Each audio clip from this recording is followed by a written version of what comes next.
Boa noite. Na cúpula do G77 em Havana, presidente Lula diz que Cuba é vítima do embargo econômico imposto pelos Estados Unidos. Em discurso, Lula cobra investimento das nações para as nações mais ricas para conter o desequilíbrio climático no planeta. E você vai ver também. Morre no Rio de Janeiro menina de 3 anos baleada por agente da Polícia Rodoviária Federal.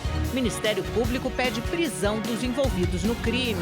Avião de pequeno porte cai no interior do Amazonas e deixa ao menos 14 mortos. Mau tempo pode ter provocado o acidente. Mutirões pelo mundo recolhem lixo de ruas e praias no Dia Mundial da Limpeza. No Brasil, cerca de 500 mil voluntários participaram da ação.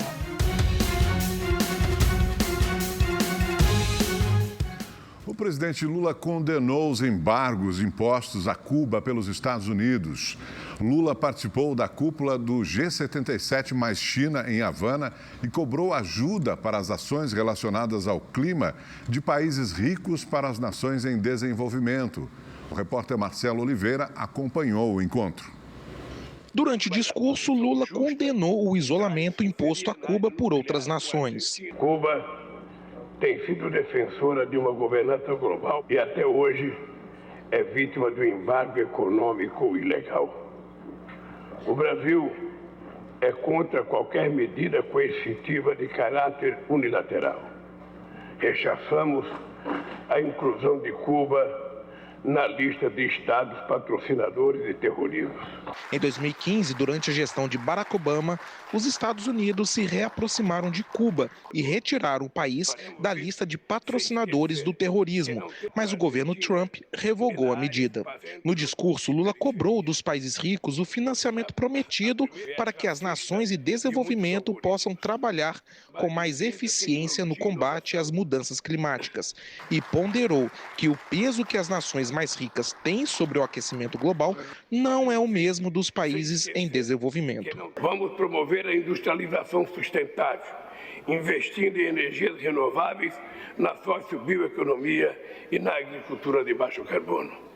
Faremos isso sem esquecer que não temos a mesma dívida histórica dos países ricos pelo aquecimento global. É por isso que o financiamento climático tem de ser assegurado a todos os países em desenvolvimento, segundo suas necessidades e suas prioridades.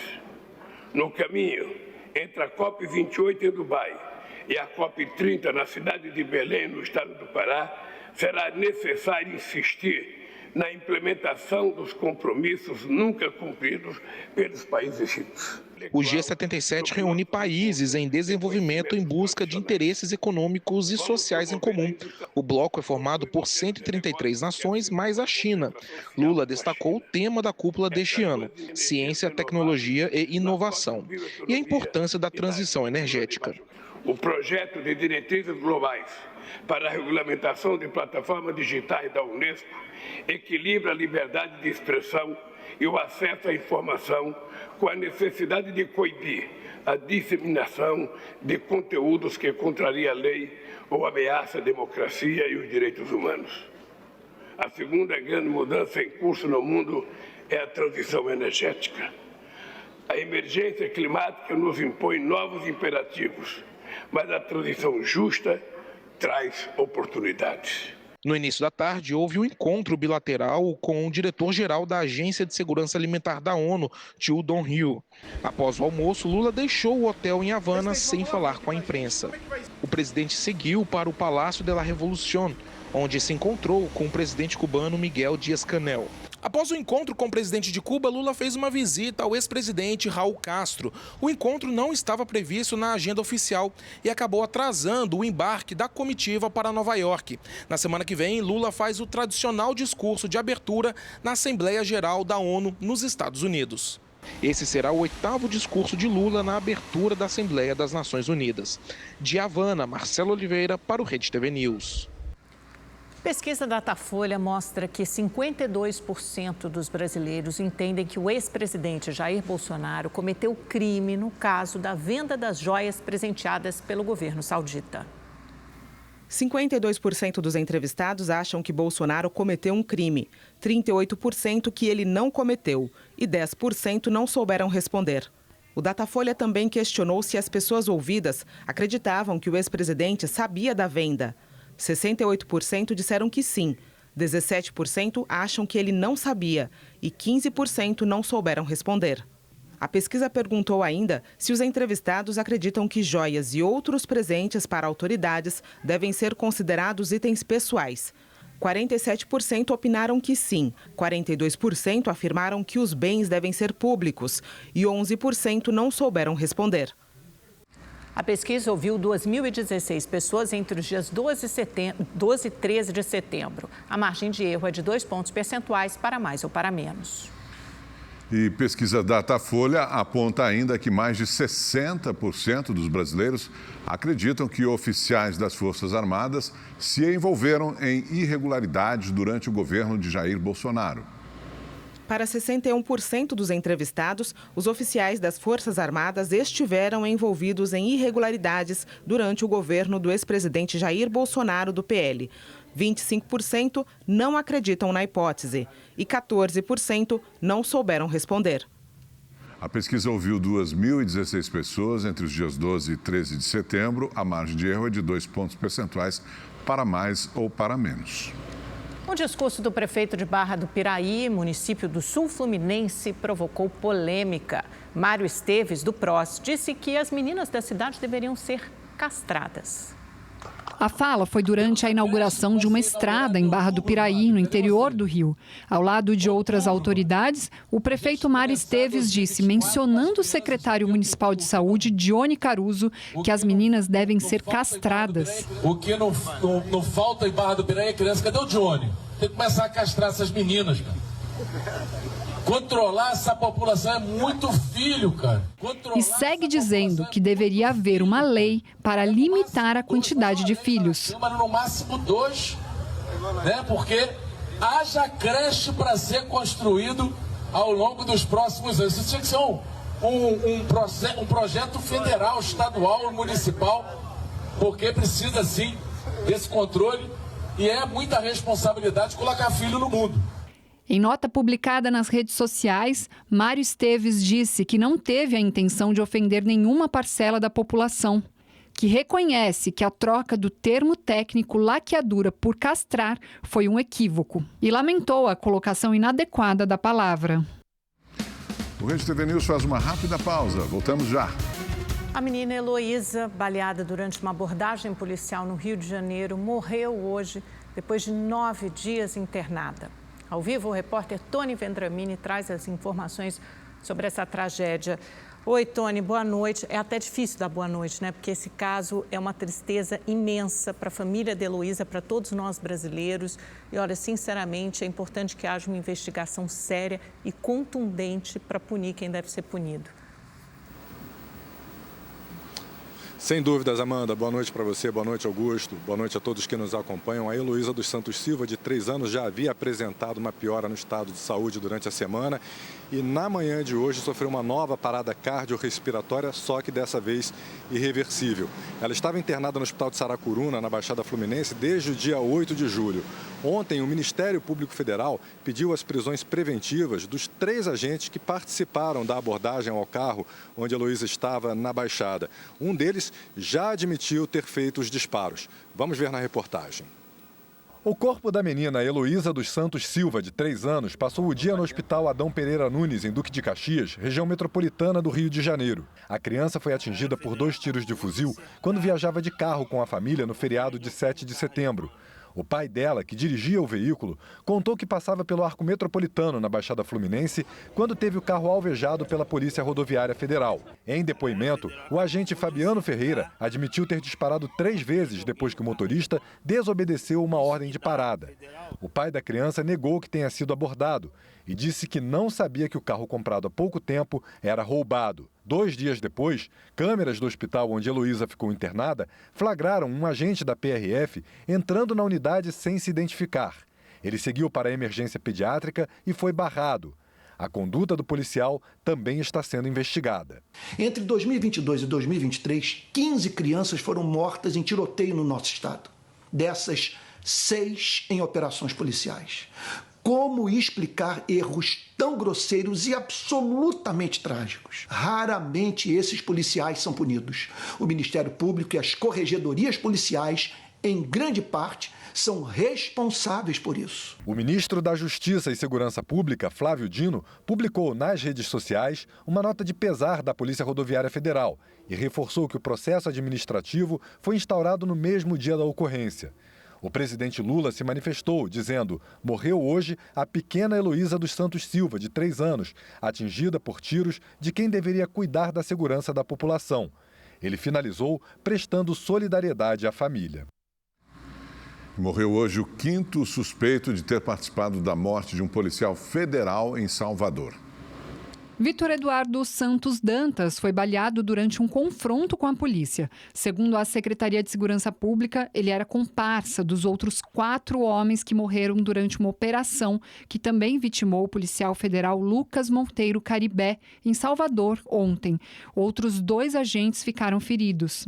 De acordo com a polícia, com Vitor foram encontrados uma submetralhadora, carregador e munições. Ele usava a tornozeleira eletrônica e respondia pelos crimes de tráfico de drogas e porte ilegal de arma de fogo. A ação de ontem tinha como objetivo combater o crime organizado. De acordo com a PM, os bandidos fizeram uma emboscada para os policiais, o que gerou a troca de tiros. Desde agosto, a Polícia Federal participa de operações como parte de um acordo de cooperação entre o governo estadual e federal para reprimir a criminalidade. Segundo o monitor da violência, a Bahia é o estado com maior número de mortes violentas no primeiro trimestre desse ano. Um homem de 26 anos morreu após ser baleado em uma confusão entre torcidas organizadas em Recife. O caso aconteceu na noite de ontem, após o término da partida entre ABC e Sport, na 28ª rodada da Série B. Segundo a PM, houve outros disparos de arma de fogo no local, mas os agentes que faziam escolta não identificaram os autores. A vítima não foi identificada. O caso é investigado. No Amazonas, 14 pessoas morreram na queda de um avião de pequeno porte na tarde de hoje, na cidade de Barcelos. As vítimas eram turistas brasileiros, além do piloto e do copiloto. A aeronave fretada saiu de Manaus com destino à cidade de Barcelos, no norte do Amazonas, levando 12 passageiros para uma pesca esportiva na região. De acordo com o governador do estado, Wilson Lima, o mau tempo teria atrapalhado o pouso. Testemunhas relataram que a aeronave teria pousado no meio da pista e não teve espaço suficiente para frear. Segundo a Defesa Civil do Amazonas, outros 2 aviões retornaram à capital depois de desistirem de pousar por conta da forte chuva. Os corpos das vítimas foram levados para o ginásio de uma escola municipal, onde devem ficar até amanhã. A Força Aérea Brasileira foi acionada e informou que vai investigar o caso. A Manaus Aerotáxi, responsável pelo avião, é regularizada na ANAC. Em nota, a empresa informou que a aeronave e a tripulação atendiam a todas as exigências da aviação civil, lamentou o ocorrido e disse que vai colaborar com as investigações. As favelas brasileiras ganham destaque no cenário econômico através do empreendedorismo. Para grande parte dos moradores de comunidades, o trabalho por conta própria é a principal fonte de renda. Esta feira em Belo Horizonte reuniu mais de 100 empreendedores de favelas. O evento deu visibilidade aos negócios que, na maioria dos casos, começam na informalidade dentro das comunidades. Quando a gente traz agora essa palavra empreendedora, é algo que o mercado muito usa, mas na favela a gente está falando do famoso corre. Ou seja, empreender é o corre que a favela já faz desde quando tem favela, ou seja, desde sempre. Em apenas 2 dias foram movimentados aproximadamente 12 milhões de reais. Francis trouxe um bolo gigante que mais parece uma maquete de favela. Comecei fazendo sobremesas para restaurante, comecei com coisas mais simples. Hoje em dia eu dou cursos também de confeitaria. De acordo com o Sebrae, 4 em cada 10 moradores de favelas são donos de loja, bar, mercearia e outros tipos de empreendimentos. Quase 70% não são legalizados. E para a maioria, o faturamento representa pelo menos metade da renda familiar. Alexandre abriu uma barbearia no Morro do Papagaio, na capital mineira, há mais de 30 anos. Comecei no terreiro da minha casa, só para você ter ideia. Com a cadeira de escritório e um pedaço de espelho. O empreendimento fez tanto sucesso que ele decidiu investir numa escola de barbeiro. Lucas se destacou e passou a trabalhar com Alexandre. O sonho dele agora é abrir o próprio negócio. Uma pessoa que eu ganho muita experiência, consigo aprender bastante para futuramente, eu não ter problemas, não ter erros para cometer, porque eu estou no lugar certo, estou aprendendo com a pessoa certa. Para estimular ainda mais o empreendedorismo nas favelas, o Sebrae aqui de Minas Gerais vai promover um mutirão de capacitações. Cerca de 3 mil moradores de vilas e comunidades serão beneficiados. Eles vão receber orientações de planejamento, marketing digital e atendimento ao cliente. Um hobby, uma atividade ou outra que começa muitas vezes na informalidade, vai crescendo, vai tomando uma outra proporção, precisa realmente desse aparato, desse amparo de orientações, de capacitações gerenciais para melhorar o negócio. Dona Marlene largou a antiga profissão para ficar mais perto dos filhos. Começou a fazer salgados para fora na casa onde morava no conjunto Taquaril, em BH, e há 10 anos vende marmitas com refeições. Meu maior sonho é fazer uma cozinha para passar isso para frente, para as mulheres, do morro, das comunidades, porque dá para você sobreviver e para ter uma renda. Uma boa ação que começou na Estônia, no norte da Europa, em 2018 e se espalhou pelo mundo. É o Dia Mundial da Limpeza, movimento cívico que reúne mais de 190 países com o objetivo de limpar o planeta. Hoje no Brasil, 1.200 cidades se mobilizaram nesse projeto. 1000 voluntários se concentraram em frente à Praia do Futuro, em Fortaleza. Antes de sair para a limpeza, os palhaços divertiam o público. E as crianças aprenderam sobre a importância de manter o meio ambiente limpo e pintaram o mundo em que sonham viver. Eu vou fazer o mar e muitas pessoas, eu e minha amiga e outras pessoas, limpando o mar. Eu também estou desenhando o mar, para os animais não engolir o lixo. E chega a hora de pôr a mão na areia e recolher o lixo. Atualmente, cerca de 200 milhões de toneladas de resíduos plásticos estão nos oceanos. Segundo a ONU, se continuar nesse ritmo, o número pode triplicar até 2040. O lixo plástico que vai para o oceano se degrada até virar partículas menores de 5 milímetros. O chamado microplástico é danoso aos animais e a nós, seres humanos. E uma das grandes preocupações de quem se mobiliza em uma ação como essa. Hoje é um dia que a gente quer chamar a atenção de toda a sociedade, é um grito para o mundo, é um alerta da quantidade de microplásticos que hoje existem nos oceanos e que estão chegando a nós, Então as pessoas não sabem, mas até os nossos alimentos, eles estão já prejudicados com essa poluição que está chegando nos oceanos. A ação se espalhou pelo país. Em Belo Horizonte, por exemplo, garis de limpeza urbana e voluntários se reuniram logo cedo na orla da Lagoa da Pampulha, um dos cartões postais da cidade. Eles percorreram cerca de 3 quilômetros. Um barco que faz a retirada de resíduos do fundo da lagoa também deu apoio à ação. Lixeiras foram distribuídas aos moradores. A gente sempre tenta um trabalho com escolas, com associações para conscientizar esses moradores ao longo dos córregos também para ajudar a despoluir a lagoa. Pois é, Sandra, o futuro está nas mãos principalmente dos pequenos. Por isso, aqui em Fortaleza, Rômulo fez questão de envolver a filha no movimento. Com certeza a gente precisa conscientizar, não só uma praia limpa, mas uma cidade limpa. E é essa geração que a gente tem que ensinar. Para a tartaruga não morrer e a gente tem que deixar tudo limpinho. É isso. Voltamos em 30 segundos. E para a gente encerrar, olha só esta imagem. Um meteoro considerado raro iluminou o céu de 2 cidades do Rio Grande do Sul na noite de ontem. O rastro luminoso é chamado de Fireball, ou bola de fogo, devido ao alto grau de luminosidade que alcançou. Belíssima imagem. E é com essa imagem que nos despedimos. Tenha um excelente domingo. Nos vemos segunda-feira, 7h20 da noite. Até lá. Tchau. Boa noite.